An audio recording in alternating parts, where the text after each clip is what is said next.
Sunny, and in tonight's video, I am going to be talking about my October book of the month. I always get really excited when it's time to make another one of these videos because I really like talking about books with you guys.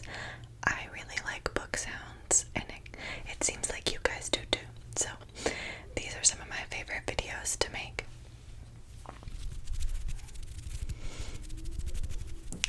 So for this month, the book that I'm going to be talking about is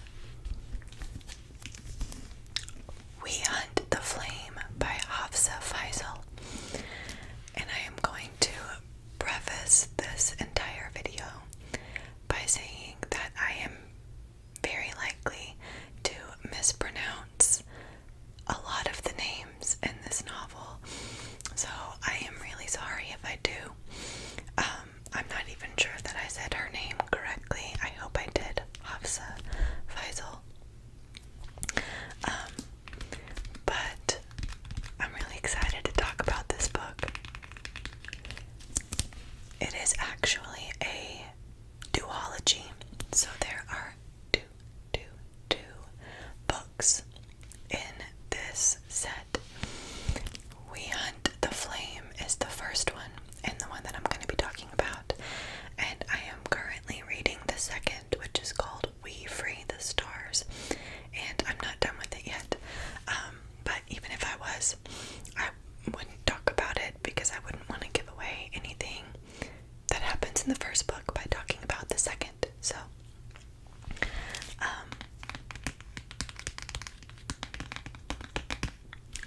like all of my book of the month videos, we are going to start by reading the book description, so what's on the inside cover, any other like additional quotes or anything that I feel like reading from the book cover. Then I'm going to go into my personal summary / opinions of the book, and then I am going to read the first few pages so that you can get an idea of the writing style, the perspectives, and the atmosphere of the novel. And as always, there will be plenty of cover tapping, spine tapping, page tapping, page turning, and then all those traditional book sounds. I do have a cup of tea with me, so if I occasionally stop to pick up the cup, I do have some tea, so. It is a vanilla spice tea from Yogi, and I love their teas because they always have like little tags that say sweet messages. This one says, "Smiling is the most basic kind of piecework."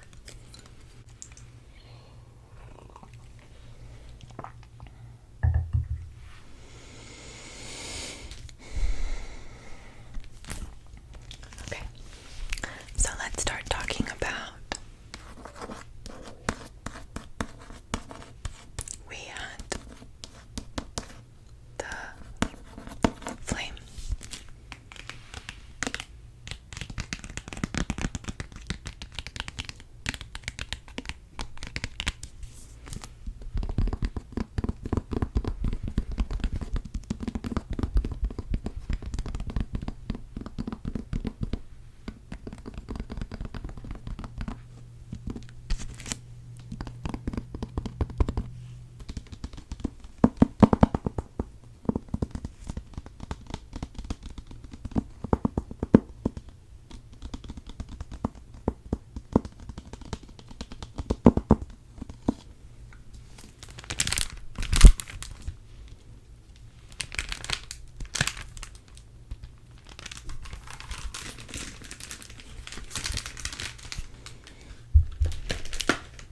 Okay, here's the inside cover.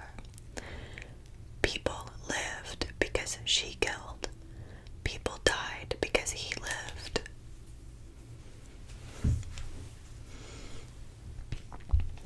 Zafira is the hunter, disguising herself as a man when she braves the cursed forest of the Ars to feed her people.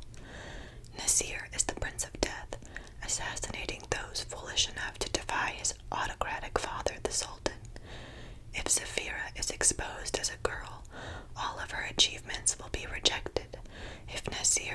displays his compassion, his father will punish him in the most brutal of ways. Both Zafira and Nasir are legends in the kingdom of Arawaya, but neither wants to be.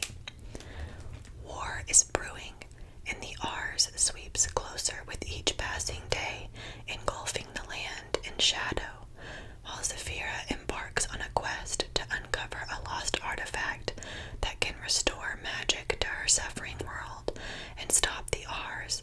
Nasir is sent by the Sultan on a similar mission: retrieve the artifact and kill the hunter. But an ancient evil stirs as their journey unfolds, and the prize they seek may pose a greater threat than either could imagine. Set in a richly detailed world inspired by ancient Arabia, We Hunt the Flame is a gripping debut of discovery, conquering fear, and taking identity into your own hands.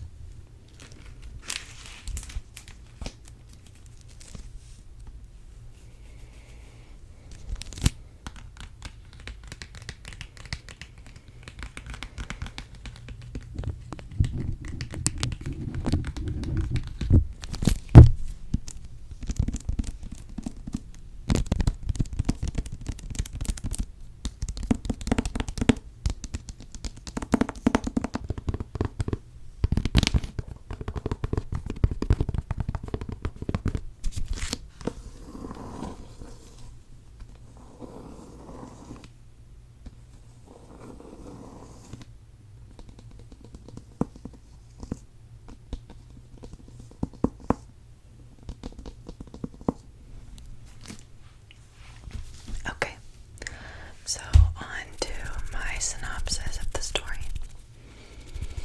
So this story is set in a country called Arawaya. A-R-A-W-I-Y-A.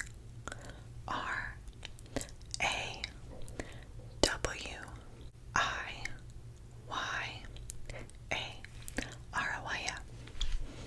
And this country is divided into different regions that they call caliphates in this novel. There is a sultan who is he kind of rules over the entire country. And then there are, I think they call them like caliphs or calipha, that are like over each caliphate. So like in my head, you've got like the president who's the sultan and governors who are the khalifa, in each region, or at least that's kind of like the way I equated the power in my mind, for how it was set up in this world. So originally in this country, there was magic, and each caliphate had a source for magic, and the source for that magic were these 6 sisters that they referred to as the Sisters of Old. Well, we find out at the very beginning of our story, and like it says in the description, that there is no more magic. It's gone, and the Sisters of Old are also gone, and you don't know what happened when the book first starts. You just know it's been like almost a century since the sisters lived and since this country had magic, and whatever happened that caused magic to disappear had consequences, for each caliphate and for the people that lived there. So, like for example, our female protagonist, Zafira, she lives in the Caliphate of Dimenhun, and Dimenhun is constantly covered in snow. Now, again, this story is modeled after ancient Arabia, so, you know, in your head you would think that all of these would be like beautiful, sunny, like rolling sands, but Dimenhun is cursed with snow now. So, there were effects from the loss of magic and consequences that these people have to live with, and another one of those consequences is this magic forest called the Ars. A-R-Z. The Ars, which, if you ask me, kind of sounds like slang for ass. class, which is accurate because this is not a good magic forest. Yeah, I probably just made an arse of myself with that joke.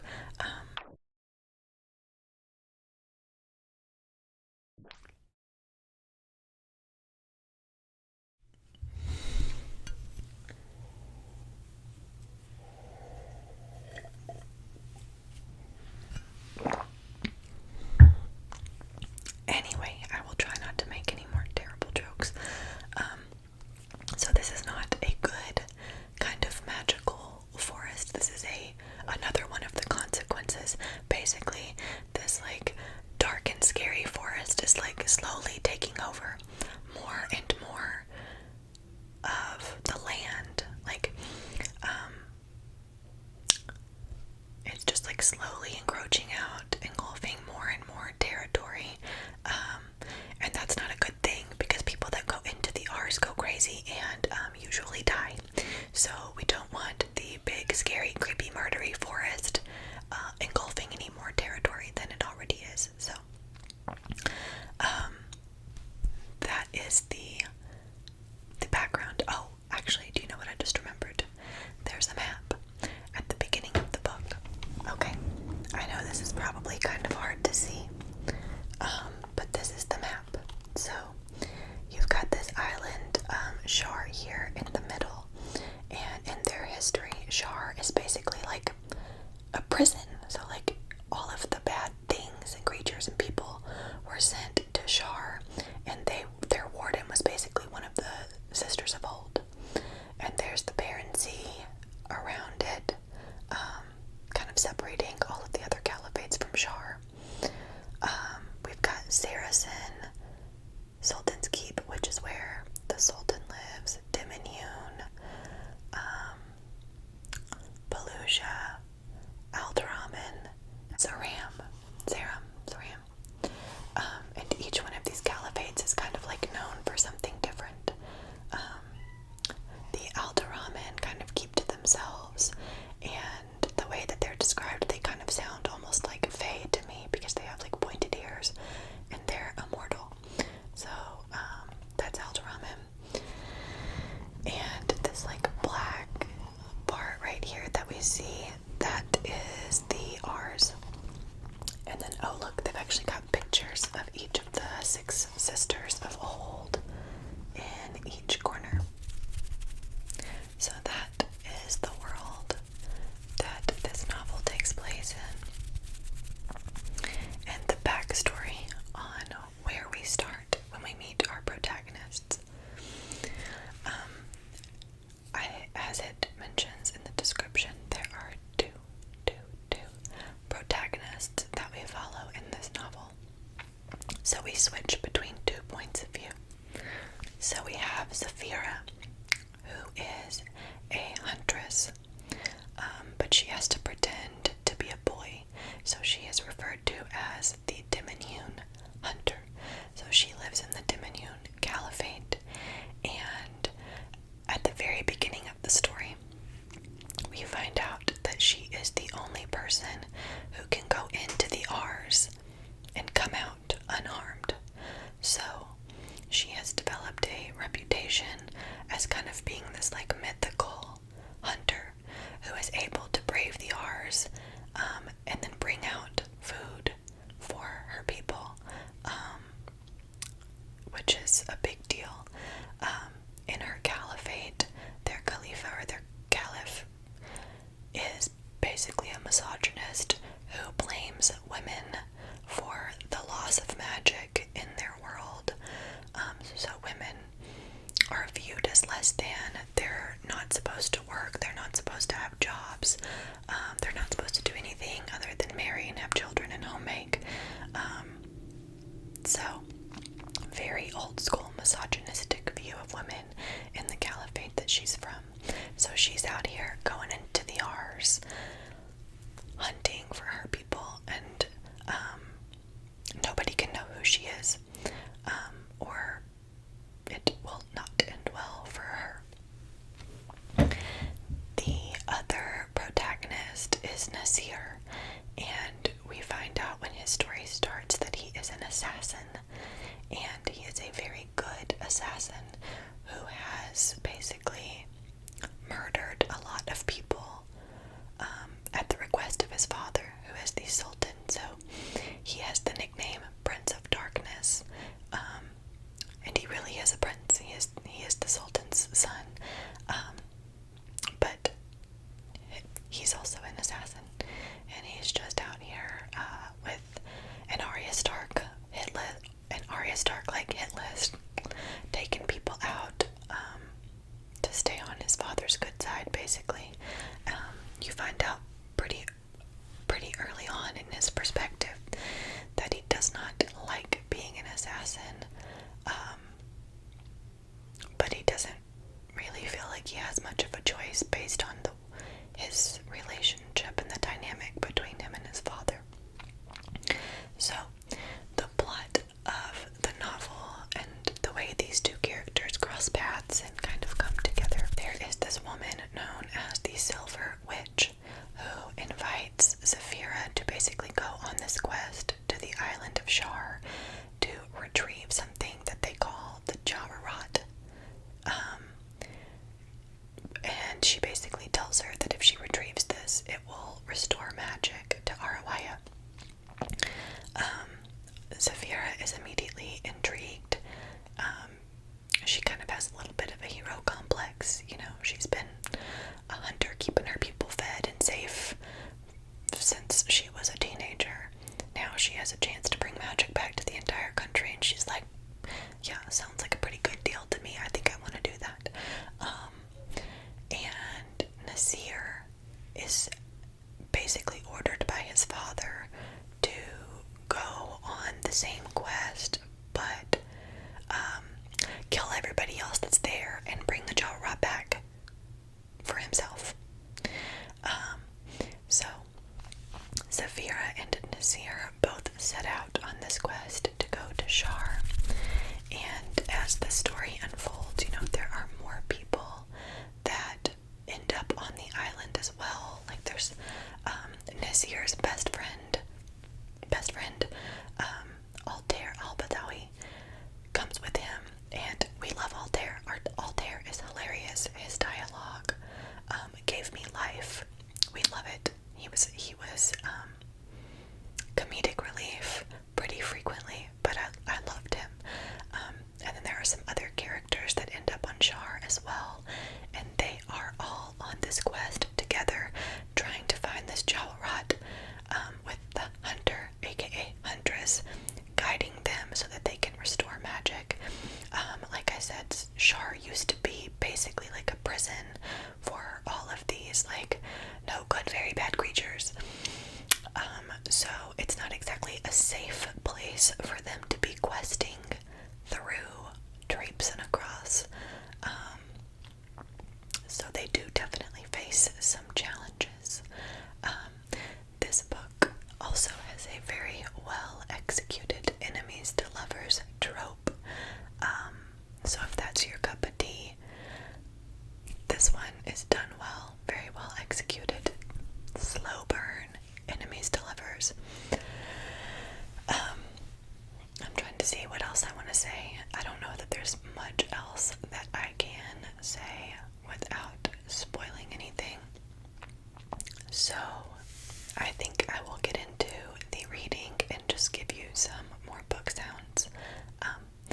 I apologize if this synopsis was kind of like shaky and not very well put together. I'm not feeling very well today, but I wanted to go ahead and get this filmed. I'm sorry if it's not quite, I didn't do the book justice. I loved this book. I thought that it was fantastic. Her world building was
like an initial page in this book before it starts, after the dedication, and it just kind of has like a quote on it.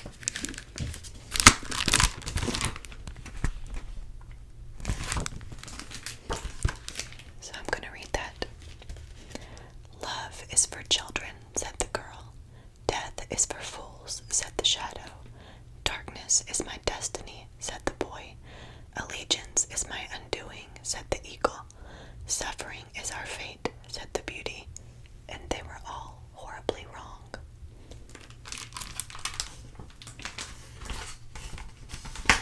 So then we get the map, and then the 6 sisters of old: Anadil, Abal, Alina, Azra, Afia, and Asma.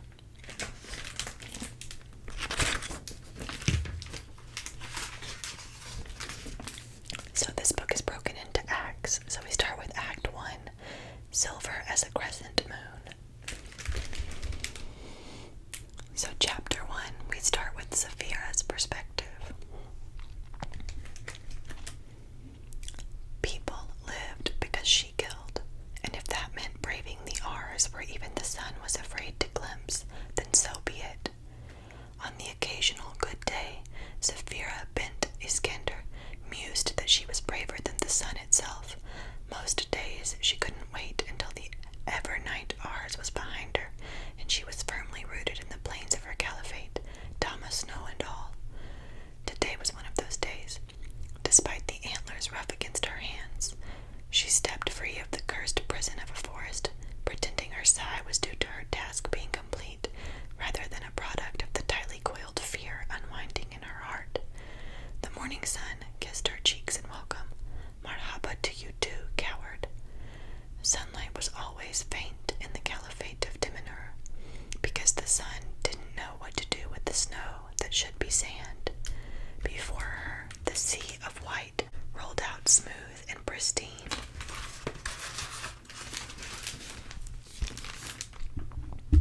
Gifting her a moment's contentment in her solitude, even as her toes numbed and the air crippled her nose.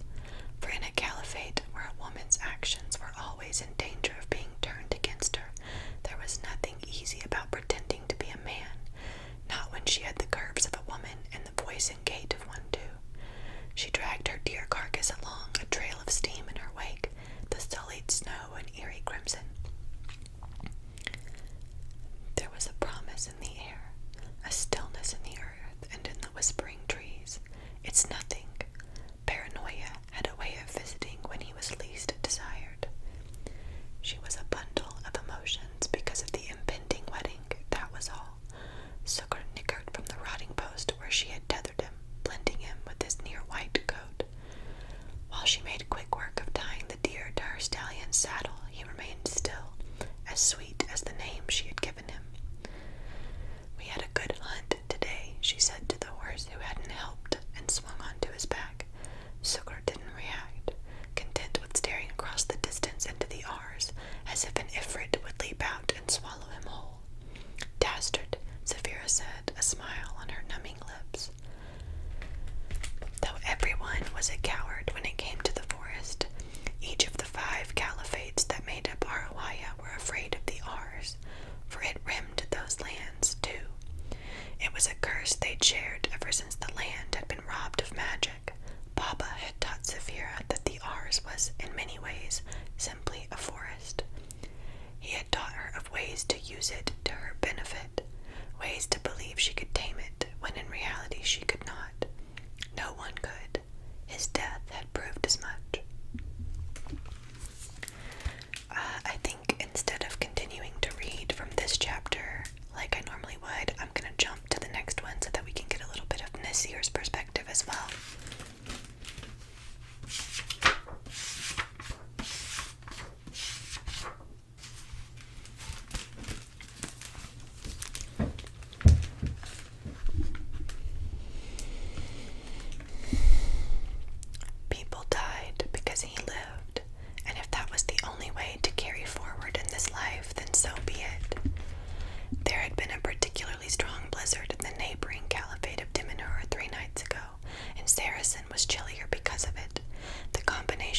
desert heat and the wayward cold rattled Nasir's bones. Yet here he was, far from his home in Sultan's Keep, the small portion of land from which the Sultan ruled Arawaya's 5 caliphates. Nasir's missions to Saracen always gave him a sense of nostalgia he could never understand. Though he had never lived here, it was the caliphate of his lineage, and it felt familiar and strange at once. He came here for one act alone: murder. Lael, the capital of Saracen, was crawling with armed men in turbans of azure. 3 stood guard at the entrance of the walled city. Billowing surwal instead of tighter-fitting pants hung low across their hips. Vein, muscled arms glistened bronze. A gust of desert air carried the musky odor of hot sands, along with the chatter of children and their scolding elders. Nasir studied the sentries and slid from his mare's back with a heavy sigh.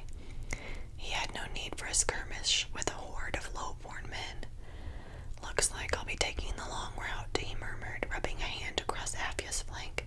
She nickered a reply, and he tethered her beside a sleepy-eyed camel. She was his mother's horse, named after her favorite of the 6 sisters of old. He climbed a stack of aging crates and leaped from awning to awning of the surrounding structures, balancing on jutting stones, his ears still ringing with orders from the Sultan of Arawaya. He likened the Sultan's voice to a snake, softly creeping into his veins and penetrating his heart.